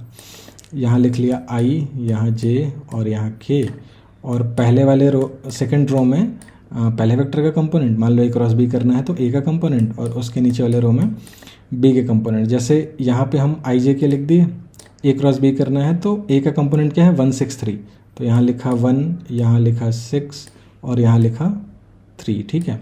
और उसके नीचे बी का कंपोनेंट लिख दिया, यहाँ लिख दिया 4, यहाँ लिख दिया -6 और यहाँ लिख दिया 5, ठीक है। अब अगर आपने डिटर्मिनेंट पढ़ रखा है तो इस डिटर्मिनेंट को इवैल्यूएट करेंगे तो इतने के बराबर आ जाएगा, ठीक है। तो ये भी एक तरीका होता है इवैल्यूएट करने का, है ना, क्रॉस प्रोडक्ट, ठीक है। इसको डिटेल में हम डिस्कस करेंगे वेक्टर वाले चैप्टर में, यहाँ पे बस ऐसे जस्ट इन्फॉर्मेशन के लिए बता दिया, ओके। ओके, अब हम बात कर लेते हैं डायरेक्शन रेशियो और डायरेक्शन कोसाइन वेक्टर का, ठीक है। बहुत आसान है ना। जो कंपोनेंट होते हैं वेक्टर के वो होते हैं डायरेक्शन रेशियो, स्ट्रेट फॉरवर्ड, ठीक है। कोई वेक्टर वी है एक्स आई कैप प्लस वाई जे कैप प्लस जेड के कैप, तो एक्स वाई जेड जो है इसका डायरेक्शन रेशियो हो जाएगा। ओके, और डायरेक्शन रेशियो से हम डायरेक्शन कोसाइन कैसे निकालेंगे? तो अगर direction ratio X Y Z है तो हम इन्हीं तीनों को root under X square plus Y square plus Z square से डिवाइड कर देंगे, तो हमें डायरेक्शन कोसाइन मिल जाएगा। पिछले वीडियो में इसके पार्ट 1 में हमने ये चीज़ डिस्कस कर रखी है। ठीक है, डायरेक्शन रेशियो पता लग गया तो डायरेक्शन कोसाइन कैसे निकालते हैं। ठीक है, एक बार और रिपीट कर देता हूँ, वेक्टर के कंपोनेंट्स ही डायरेक्टली डायरेक्शन रेशियोज हो जाएंगे बाय डिफ़ॉल्ट, है ना। और उससे अगर आपको डायरेक्शन कोसाइन निकालना है तो फिर आपको उसी वेक्टर के मैग्नीट्यूड से आप उसको डिवाइड कर दीजिए। ठीक है, ये मैग्नीट्यूड ही तो है, root under X square plus Y square plus Z square इस वेक्टर का मैग्नीट्यूड ही है एक्चुअली। ठीक है, और एक चीज़ यहाँ पे मैं बता दूँ, अगर कोई यूनिट वेक्टर है तो उसके कंपोनेंट्स सीधे सीधे डायरेक्शन कोसाइन हो जाएंगे। क्यों? क्योंकि उसका मैग्नीट्यूड तो 1 आएगा। यूनिट वेक्टर की यही तो प्रॉपर्टी है, उसका मैग्नीट्यूड 1 होगा। तो जब आप root under X square plus Y square plus Z square निकालोगे तो वैसे भी 1 आएगा। तो एक्स वाई जेड को 1 से डिवाइड करोगे तब भी वो एक्स वाई जेड ही रहेगा। ठीक है, तो यूनिट वेक्टर के केस में जो कंपोनेंट्स होते हैं वो सीधे सीधे डायरेक्शन कोसाइन दे देते हैं, अदरवाइज वो सीधे सीधे डायरेक्शन रेशियो को रिप्रेजेंट कर रहे होते हैं। राइट, ओके, तो इसी के बेस पे एक क्वेश्चन देख लेते हैं। मान लिया ये एक ए वेक्टर दिया हुआ है, इसका डायरेक्शन रेशियो और डायरेक्शन कोसाइन निकालना है। ठीक है, तो डायरेक्शन रेशियो तो सीधे सीधे इसके कंपोनेंट हो जाएंगे। एक्स कंपोनेंट इसका 1 है, वाई कंपोनेंट 6 है और जेड कंपोनेंट 3 है। तो 1, 6, 3 इसका डायरेक्शन रेशियो हो गया। राइट, डायरेक्शन रेशियो और भी हो सकता है, आप मैंने बता रखा है डायरेक्शन रेशियो इन्फिनाइट हो सकते हैं। क्या करना है आपको, इस 163 में किसी कांस्टेंट से मल्टीप्लाई कर देना है, एक नया डायरेक्शन रेशियो मिल जाएगा। ठीक है, अपने हिसाब से डायरेक्शन कोसाइन कैसे निकलेगा, इसी के मैग्नीट्यूड से डिवाइड कर दिए इसको। मैग्नीट्यूड कैसे निकलेगा इस वेक्टर का, root under 1 square plus X square plus 3 square, वो आएगा आपका रूट 46। तो इन तीनों को रूट 46 से डिवाइड कर दिया, तो यहाँ जो रिजल्ट देख रहे हो आप, ये डायरेक्शन कोसाइंस आ गया वेक्टर का। ठीक है, ओके, तो इतनी ही चीज़ें थी वेक्टर से रिलेटेड, है ना। मतलब मिनिमम इतनी चीज़ें हैं जो कि आपको 3D ज्योमेट्री में काम आने वाला है, और उतनी ही बेयर मिनिमम चीज़ें यहाँ पे डिस्कस की गई हैं। इलेबोरेट वे में वेक्टर्स हम वेक्टर वाले चैप्टर में पढ़ेंगे। यहाँ पे 3D ज्योमेट्री में जितना रिक्वायर्ड है उतना पार्ट हमने डिस्कस किया हुआ है, और इससे ज़्यादा और कुछ नहीं चाहिए। इतना अगर आपको मालूम है तो आपका 3D ज्योमेट्री जो है कंप्लीट हो जाएगा from vector point of view, है ना। अब क्या, अब हम आगे देखेंगे वेक्टर्स को लेके 3D स्पेस में कुछ पॉइंट्स को जो ध्यान में रखने वाली चीज़ें हैं, जो कि आपको विजुअलाइजेशन में हेल्प करेंगी और लाइंस और प्लेन्स के क्वेश्चंस को बनाने में हेल्प करेंगी, है ना। तो ये एक बार आप विजुअलाइज करिए, इसको ध्यान में रखिएगा। और बिकॉज 3D में क्या है ना कि सारा खेल विजुअलाइजेशन का, अगर आप विजुअलाइज कर पा रहे हो तो चीज़ें समझ में आएंगी कि बैकग्राउंड में चल क्या रहा है एक्चुअली और कैसे चीज़ें वर्क कर रही हैं। अगर वो विजुअलाइजेशन ही नहीं होगा तो फिर आपको लगेगा कि यार ये फॉर्मूला यहाँ कैसे लग गया, यहाँ पे ये क्यों किया है, वो क्यों किया है, तो ये सारी चीज़ें समझना फिर मुश्किल हो जाएंगी। और आप हर चीज़ को विजुअलाइज करने की कोशिश करोगे, हर क्वेश्चन को विजुअलाइज करने की कोशिश करोगे कि एक्चुअली ये 3D में दिख कैसा रहा होगा, क्या सिचुएशन है, क्या कन्फिग्रेशन है। तो इस तरफ अगर ध्यान देना शुरू करोगे तो फिर 3D आसान लगने लगेगा। तो वही कुछ विजुअलाइजेशंस हैं, कुछ चीज़ें हैं जो कि ध्यान देने वाली हैं, वो हम अब इसके आगे डिस्कस करने वाले हैं। तो सबसे पहली चीज़ कि दो वेक्टर हमेशा कोप्लानर होते हैं। ठीक है, दो वेक्टर हमेशा कोप्लानर होते हैं का मतलब होता है कि दो वेक्टर को आप एक प्लेन में रख सकते हो हमेशा। ठीक है, मतलब 2 वेक्टर्स ऑलवेज लाई इन अ प्लेन। जैसे यहाँ पे आपको ये येलो प्लेन दिख रहा है, इसमें एक रेड वेक्टर है, ग्रीन वेक्टर है, ये दोनों इसी प्लेन में लाई कर रहे हैं। ठीक है, तो क्या वेक्टर्स का कोई ऐसा कन्फिग्रेशन नहीं हो सकता जो कि वो एक प्लेन में ना लाई करे? ऐसा कन्फिग्रेशन नहीं हो सकता है। ठीक है, अब यहाँ पे एक चीज़ ध्यान दीजिएगा, मैंने बोला था ये चैप्टर जब हम पढ़ेंगे तो हम सिर्फ और सिर्फ फ्री वेक्टर्स की बात करेंगे। फ्री वेक्टर्स की मतलब आप एक वेक्टर को उठा के कहीं भी लेके जा सकते हो, बशर्ते उसका मैग्नीट्यूड और डायरेक्शन आप चेंज ना करो। ठीक है, जैसे यहाँ पे एक एग्जांपल है ना। अब यहाँ पे देखिए, ये ब्लू वेक्टर और ये रेड वेक्टर कहीं से भी एक प्लेन में आपको नहीं लग रहा है। इन दोनों को आप एक प्लेन में रख ही नहीं सकते। ठीक है, ना दोनों पैरेलल हैं, ना दोनों एक जगह पे हैं, दोनों अलग अलग डायमेंशन में, मतलब डायमेंशन नहीं, अलग अलग डायरेक्शन में हैं, है ना, इंटरसेक्ट भी नहीं कर रहे हैं। तो फिर ये एक प्लेन में कैसे होंगे? अभी तो मैंने कहा कि दो वेक्टर हमेशा एक प्लेन में होते हैं, होते हैं, क्योंकि हम फ्री वेक्टर्स की बात कर रहे हैं और हम एक वेक्टर को उठा के कहीं भी लेके जा सकते हैं। तो हमें करना बस ये है कि या तो इस ब्लू वेक्टर को उठा के ये इसका जो टेल है ब्लू वेक्टर का, उसको रेड वेक्टर के टेल से मिला दो, ठीक है, या ब्लू वेक्टर का हेड रेड वेक्टर के हेड से मिला दो, दोनों को जोड़ दो। इसको हम उठा के यहाँ रख सकते हैं बिकॉज ये फ्री वेक्टर है, ठीक है। तो अब हम क्या करेंगे, इन दोनों के टेल को मिला देते हैं, ठीक है। अभी यहाँ हमने क्या किया, इन दोनों के टेल को मिला दिया। अब जैसे ही हम इनके टेल को मिलाएंगे तो एक वी शेप बन जाएगा। और तुम स्पेस में कहीं भी वी शेप बना लो, है ना, वो तो एक प्लेन में आ गए ना, आप एक प्लेन पे वी लिख सकते हो ना, ठीक है। तो ये तो एक प्लेन में कंटेन हो ही जाएगा। तो दो वेक्टर हमें भले दिख रहा था इस तरीके से कि ये दोनों अलग अलग है ना, हमने क्या करा कि एक को पकड़ा और यहाँ पे ले आए, ठीक है, इन दोनों को जोड़ दिया। अभी एक प्लेन में आ गए, है ना, यहाँ पे आपको दिख भी जाएगा ये। अब हमने क्या किया, एक प्लेन ड्रॉ ही कर दिया उन दोनों वेक्टर्स के ऊपर, है ना, ये देखो। अब ये दोनों वेक्टर इस प्लेन में आ गए। जो पहले लग रहे थे कि एकदम अलग अलग हैं, अब वो एक प्लेन में आ गए। क्यों आ गए, फ्री वेक्टर्स हैं, हम मूव कर सकते हैं। इनका मैग्नीट्यूड डायरेक्शन हमने नहीं चेंज किया है, बस दोनों को उठा के जोड़ दिया, एंड पॉइंट्स को जोड़ दिया, है ना, मतलब टेल्स को जोड़ दिया, हेड को जोड़ दो, जिसको जिससे जोड़ना है जोड़ दो, है ना, बस दोनों को टच कराना है, वो वी शेप का बन जाएगा, वो एक प्लेन में आ जाएगा, ठीक है। सो याद रखिएगा, दो वेक्टर हमेशा कोप्लानर होते हैं, ठीक है। इसका भी यूज़ आएगा किसी किसी क्वेश्चन में, बस आप विजुअलाइज करो, है ना, कि हाँ ऐसा हो सकता है। अगला है, a vector can be contained by infinite planes, ठीक है, vector can be contained by infinite planes. यहाँ आपको एक वेक्टर दिख रहा है ब्लैक कलर का। अब ये वेक्टर किस प्लेन में है ऐसे आप शॉर्ट नहीं बोल सकते, है ना। इसको ना बहुत सारे प्लेन कंटेन कर सकते हैं। जैसे आप देख पा रहे हैं, एक ब्लू प्लेन है, एक रेड प्लेन है, एक येलो प्लेन है, ग्रीन प्लेन है। ये वेक्टर सारे प्लेन्स में है। ब्लू प्लेन में है, हाँ है, रेड में है, येलो में है। इस तरह के इन्फानाइट प्लेन्स हो सकते हैं जो इस वेक्टर को कंटेन कर सकते हैं, ठीक है। समझ में आ गया, ये तो देख के वैसे समझ में आ रहा होगा आपको, है ना, विजुअलाइजेशन क्लियर है यहाँ पे कि हाँ ये ब्लैक वाला वेक्टर बहुत सारे प्लेन्स के अंदर हो सकता है, राइट। ओके, नेक्स्ट है, two non collinear vectors always define a plane, collinear vectors can not define a unique plane, है ना।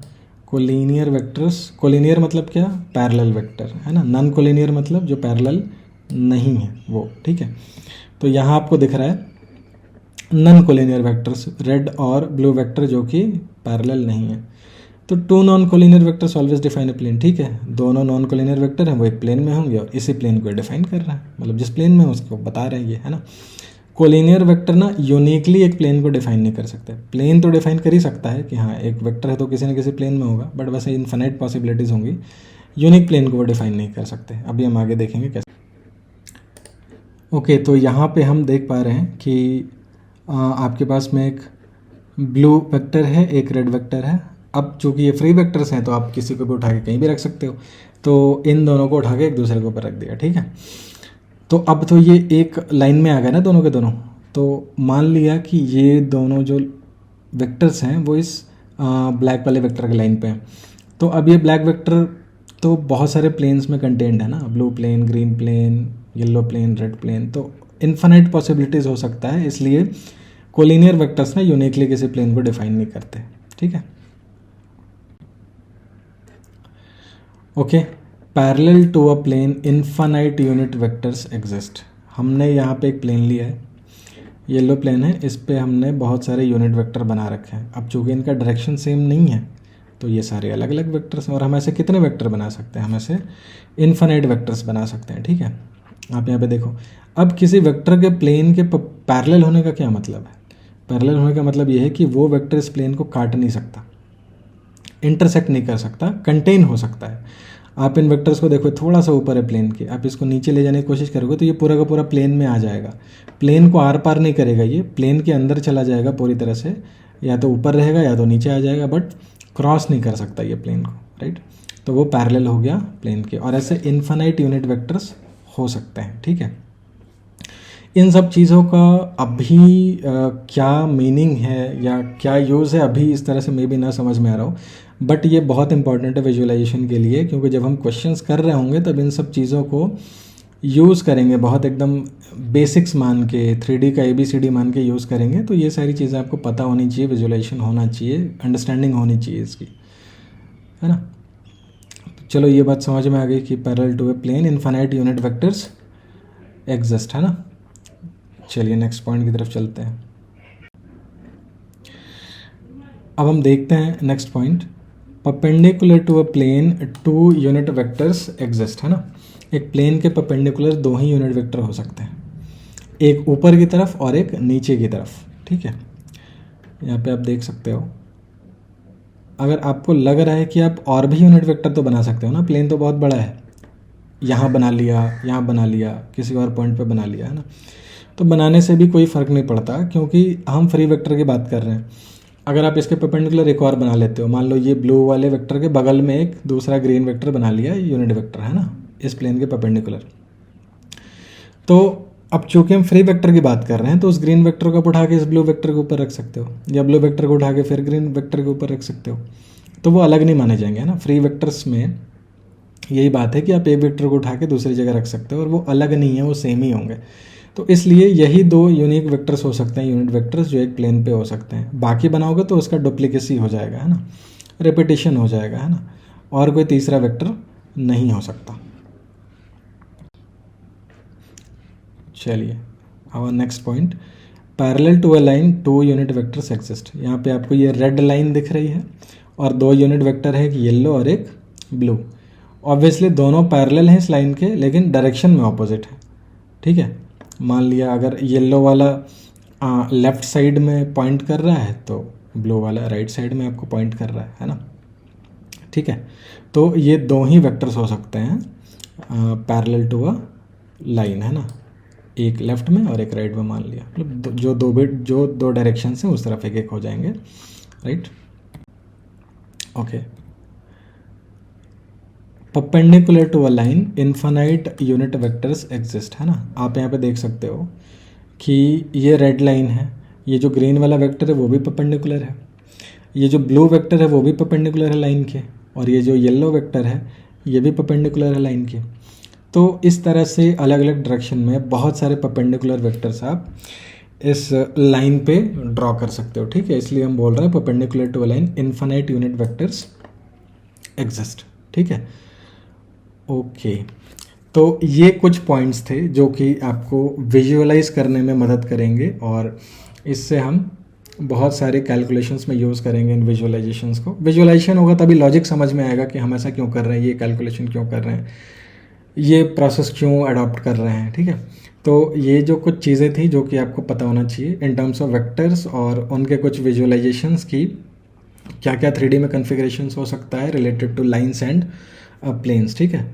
तो इस पूरे वीडियो का पर्पस यही था कि आपको जो भी 3 डायमेंशनल ज्योमेट्री में वेक्टर्स का पोर्शन यूज़ हो रहा है वो हम यहाँ पे डिस्कस कर लें, ताकि जब हम अगले वीडियो में लाइन की बात करें या प्लेन की बात करें तो आपको अच्छे से चीज़ें समझ में आएँ और आप बाकी चीज़ों को अच्छे से कर पाओ, समझ पाओ कि बैकग्राउंड में क्या चल रहा है, क्या लॉजिक है, क्या फ्लो चल रहा है, क्या प्रोसेस चल रहा है, वो सारी चीज़ें, ठीक है।